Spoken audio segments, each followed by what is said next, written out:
मध्य प्रदेश के इंदौर में बीते दिनों एक ऐसी वारदात हुई जिसने पूरे देश को हिलाकर रख दिया। एमबीए करने वाली 24 साल की छात्रा के साथ उसके क्लासमेट युवक पीयूष ने एक ऐसी घिनौनी हरकत को अंजाम दिया जिससे पूरा देश हिलकर रह गया। आखिर कैसे पीयूष ने अपनी ही क्लासमेट के साथ न सिर्फ गलत संबंध बनाए बल्कि उसकी जान भी ले ली और उसके बाद उसने शव के साथ भी दरिंदगी की। सिर्फ इतना ही नहीं बल्कि उसने कुछ ऐसा भी किया जो अब चर्चा का विषय बन गया है। आखिर ये पूरा घटनाक्रम क्या है और इस पूरे मामले को लेकर क्यों चर्चा हो रही है, इसकी पूरी कहानी आप विस्तार से जानिए। नमस्कार, मैं हूं अनुराग श्रीवास्तव और आप देख रहे हैं लोकमत हिंदी। मध्य प्रदेश के इंदौर में बीते दिनों हुई एक वारदात ने पूरे प्रदेश को हिलाकर रख दिया है।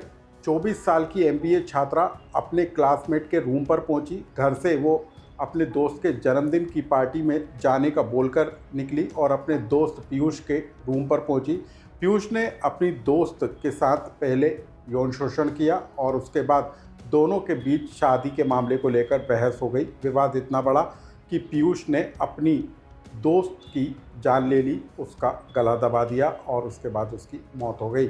लेकिन सिर्फ पीयूष यहीं तक नहीं रुका, उसने युवती के शव के साथ भी दरिंदगी की और युवती के मोबाइल से कुछ वीडियो सोशल मीडिया पर शेयर कर दिए जो जमकर वायरल भी हो गए। लेकिन इस पूरे घटनाक्रम के बाद जो युवक है पीयूष, वो शव को छोड़कर भाग निकला और महाराष्ट्र के पनवेल में पहुंचा और वहां पर होटल के कमरों में रुका और वहां पर उसने कुछ तंत्र क्रियाएं भी की। यहां पर उसने युवती का मोबाइल जो है खत नष्ट करने की कोशिश की और उसके बाद वो गोवा के लिए जब रवाना होने लगा तो उसकी लोकेशन ट्रेस हो गई और मध्य प्रदेश पुलिस ने महाराष्ट्र पुलिस की मदद के साथ पीयूष को गिरफ्तार कर लिया। लेकिन पीयूष की गिरफ्तारी के बाद जब इंदौर पुलिस ने उसके बयान दर्ज किए तो जो कुछ पीयूष ने महिला पुलिसकर्मी को बताया उसको सुनकर भी वो भावुक हो गई और रोने लगी। दरअसल पीयूष ने सिर्फ अपनी दोस्त की जान नहीं ली बल्कि उसके शव के साथ दरिंदगी भी की, उससे जुड़े कुछ वीडियो सोशल मीडिया पर शेयर भी किए और उसके साथ बहुत ज़्यादा गलत काम किया जिसका जिक्र हम आपको इस खबर में भी नहीं कर सकते। लेकिन इस पूरे मामले के खुलासे होने के बाद कई तरह के वीडियो निकल कर अब सामने आ रहे हैं जिसको लेकर चर्चा तेज होती हुई नजर आ रही है।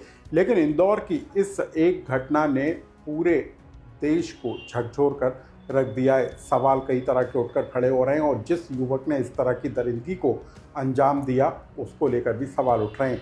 बताया ये भी जा रहा है कि जो युवक है वो युवती के साथ शादी करना चाहता था। युवती के परिवार के लोग इस बात को लेकर राजी नहीं थे और इसी से जुड़ा कुछ विवाद निकल कर सामने आया था। सिर्फ इतना ही नहीं, युवक को इस बात का भी शक था कि उसकी जो युवती दोस्त है वो किसी ऐप के जरिए कुछ और लोगों के संपर्क में, और इसी शक के चलते उसने युवती की जान ले ली और उससे जुड़े कई वीडियो जो है कॉलेज के सोशल मीडिया ग्रुप में शेयर कर डाले। लेकिन अब इस पूरे मामले को लेकर आखिर इंदौर पुलिस ने क्या कुछ बताया, आप उसे भी सुन लीजिए। बेसिकली जो ये मर्डर था द्वारकापुरी की अंकल गली में, इसमें जो हमारा प्राइम सस्पेक्ट था पीयूष धामनोदिया, उनको मुंबई से गिरफ्तार किया गया था और 3 दिन की पुलिस रिमांड पे वो अभी द्वारकापुरी थाने पे। जब उसमें विस्तृत पूछताछ की गई तो उनने ये बताया कि वो रिलेशनशिप में थे लगभग 1 साल से लड़की के साथ में, और जो है उसके घर वाले शादी के लिए तैयार नहीं थे।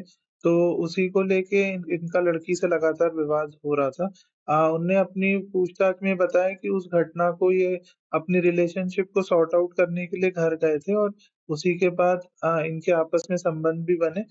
संबंध बनने के बाद इनकी आपस में कुछ कहा-सुनी हुई और जिसके चलते उनने लड़की का गला घोंट दिया था।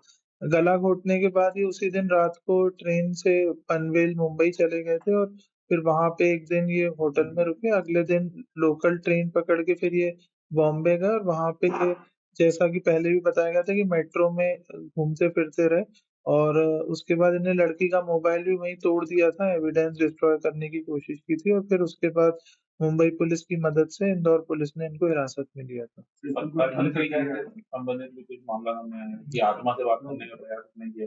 जब पुलिस वहाँ गई पनवेल में तो वहाँ पे एक ऐसा स्थल मिला जहाँ पे इनने कुछ तंत्र क्रिया करने का प्रयास किया था और इस टाइप की चीज़ें की थी, जिससे थोड़ा-सा ये प्रतीत होता है कि ये मेंटली घटना के बाद अनस्टेबल हो गए थे और फिर इनने आत्मा आत्माओं से भी बात करने की कोशिश की और वो लड़की से इस माध्यम से बात करना चाह रहे थे। सर कुछ मोबाइल में एक व्यक्ति देख लिया था किसी सेटिंग में, तो उसको लेकर भी शंका थी युवती पर हुआ। युवक ने ऐसा बताया अपने बयान में कि जो इनकी गर्लफ्रेंड थी वो किसी और से भी बातचीत करती थी ऐप के माध्यम से, तो इस वजह से भी शंका हुई और जिसके कारण ये घटनाक्रम हुआ। सर मुख्य कारण क्या रहा इस पूरा घटना का? क्या मुख्य कारण सामने आया अब तक? जैसे अलग-अलग चल रही है। इसमें जैसा कि मैंने बताया मुख्य कारण तो एक शादी का दबाव बनाना एक वो कारण तो था ही। उसके अलावा जो है लड़की भी दबाव बना रही थी और इनके पेरेंट्स भी सपोर्ट नहीं कर रहे थे। तो साइकोलॉजिकल स्ट्रेस में थे और फिर बाद में थोड़ा-सा इनके लड़की से भी इश्यूज़ हुए क्योंकि लड़की कुछ और लोगों से भी बातचीत करती थी जिसको लेके ये इनसिक्योर हो रहा था आरोपी। इस खबर से जुड़ा यदि आपका कोई सुझाव या कमेंट्स हो तो हमें कमेंट्स बॉक्स में लिखकर जरूर बताएं।